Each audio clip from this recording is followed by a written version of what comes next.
Bienvenue sur Africa 24 dans cette nouvelle édition du Non-Stop Info. Voici les titres de l'actualité. En République démocratique du Congo, le comité laïque de coordination sort de son silence. L'Union africaine a en effet été sollicitée par l'organisation qui accuse le gouvernement de mauvaise foi et qui compte reprendre ses activités de contestation dans les semaines à venir. 700, c'est le nombre d'entreprises industrielles que compte le Gabon, entreprises qui participent à hauteur de 7% au PIB national et qui emploient près de 14 000 personnes. Un bilan positif, mais qui ne convainc pas à ce jour les autorités du pays. Et puis, le Flash Tour 2018 de Richard Flash, l'artiste revient au devant de la scène musicale béninoise à la faveur d'une tournée nationale. Son objectif, promouvoir les richesses musicales du Bénin, favoriser la détection et la promotion des talents. Mais tout d'abord, au Burkina Faso, le président Roch-Marc Christian Kaboré se représentera en 2020 pour un second mandat. Une annonce du chef de l'État ce dimanche 24 juin.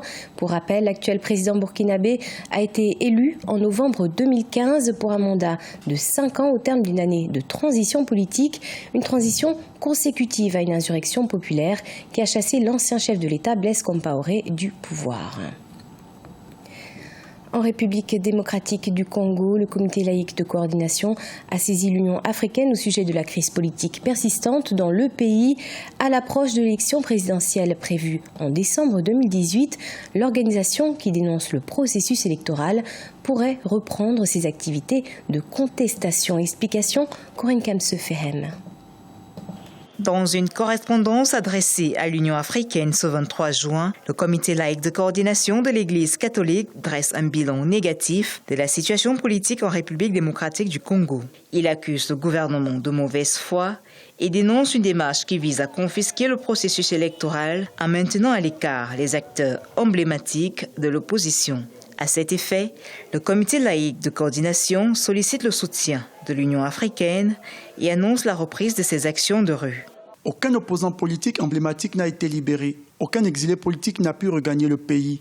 La tension sociale et politique continue à être entretenue par des interpellations fantaisistes et des arrestations arbitraires des membres des mouvements citoyens ainsi que des activistes pro-démocratie et des droits de l'homme. Les espaces démocratiques et médiatiques n'ont pas été libéralisés. Les mesures d'interdiction des manifestations politiques ne sont levées que de manière sélective pour tromper la communauté internationale. Dans le même temps, la Commission électorale nationale indépendante a convoqué ce 23 juin le corps électoral pour les scrutins du 23 décembre 2018.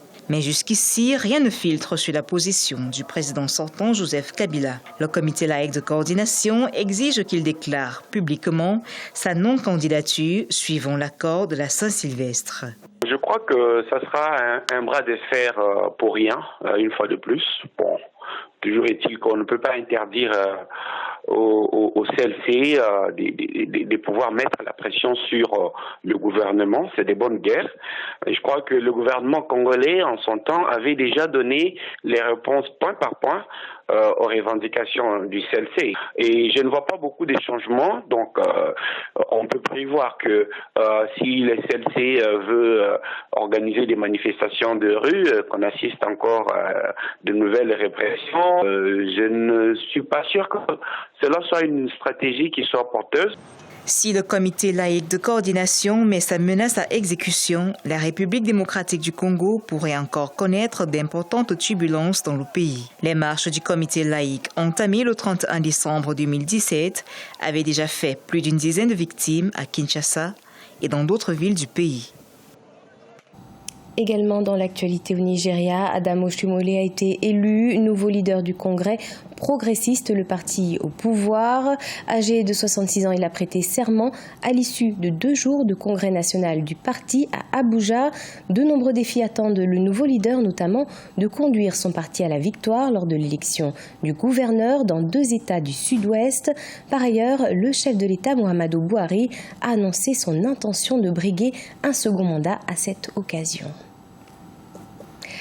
Au Gabon, 700 entreprises industrielles ont été enregistrées depuis 2009, des chiffres issus d'un bilan dressé par les instituts publics du pays, mais mis en doute par le gouvernement qui mène actuellement des travaux afin d'établir un fichier du nombre exact d'entreprises industrielles qui sont véritablement implantées dans le pays. Corinne Kanseferem. Selon la ministre du Travail, de l'Emploi et de la Formation professionnelle, Kamen Daoud, le Gabon compte environ 700 entreprises dites industrielles. Ces entreprises emploieraient à ce jour 14 000 individus et le secteur industriel participe à hauteur de 7% au PIB national. Des chiffres de la Caisse nationale de sécurité sociale et de l'Agence nationale de promotion des investissements du Gabon qui traduisent l'impact de la politique industrielle nationaliste du Gabon initiée en 2009. Bien qu'il soit flatteur, ce bilan élogieux ne convainc pas totalement certaines autorités qui préconisent une classification des entreprises se revendiquant du secteur industriel. D'abord, dans les 700 entreprises, il y a plusieurs entreprises qui sont des anciennes entreprises, faisant que les nouvelles entreprises ne peuvent que faiblement transformer le quotidien des Gabonais.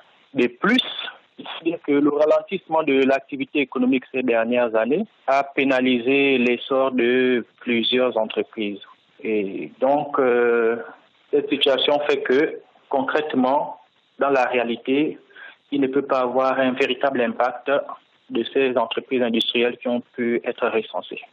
La politique du développement industriel du Gabon, en œuvre depuis une dizaine d'années, encourage le développement industriel local par l'interdiction d'exportation des matières premières non transformées. Elle prévoit la création de 325 000 emplois à l'horizon 2025 et la mise sur pied de 13 000 petites et moyennes entreprises qui pourraient favoriser le développement de l'entrepreneuriat gabonais. Cette politique a commencé à porter ses fruits. Il suffit de se référer ne serait-ce qu'à la filière bois qui est capable aujourd'hui de transformer près de 2,5 millions de mètres cubes contre 1,2 million en 2010.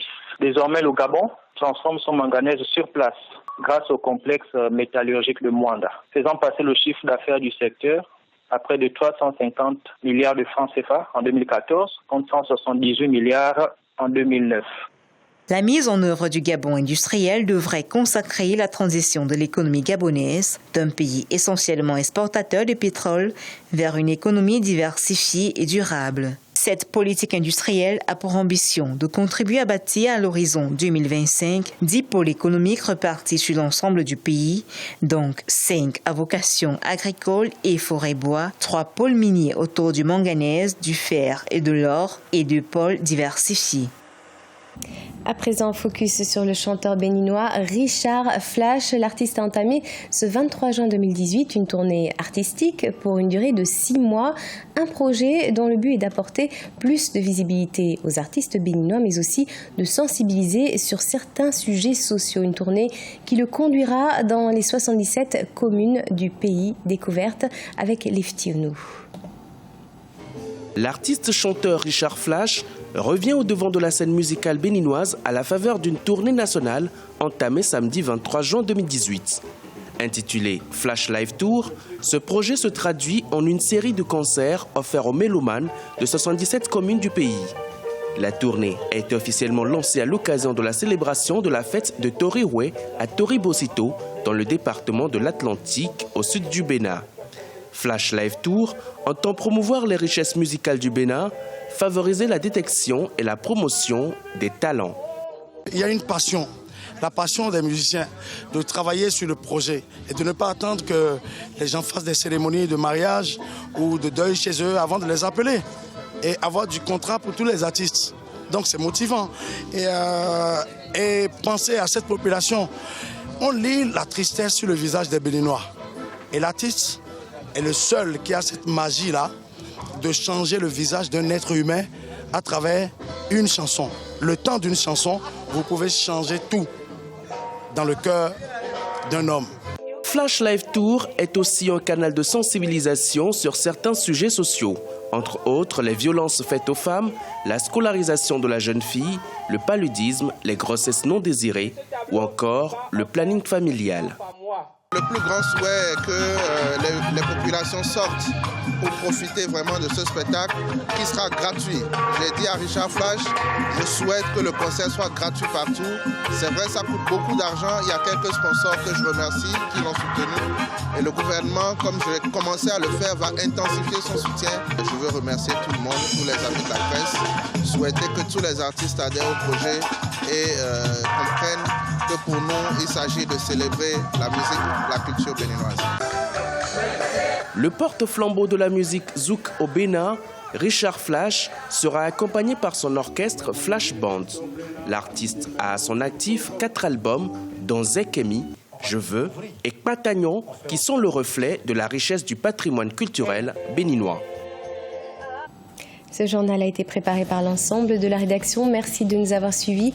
Dans quelques instants, une nouvelle édition de l'actualité sur Africa 24.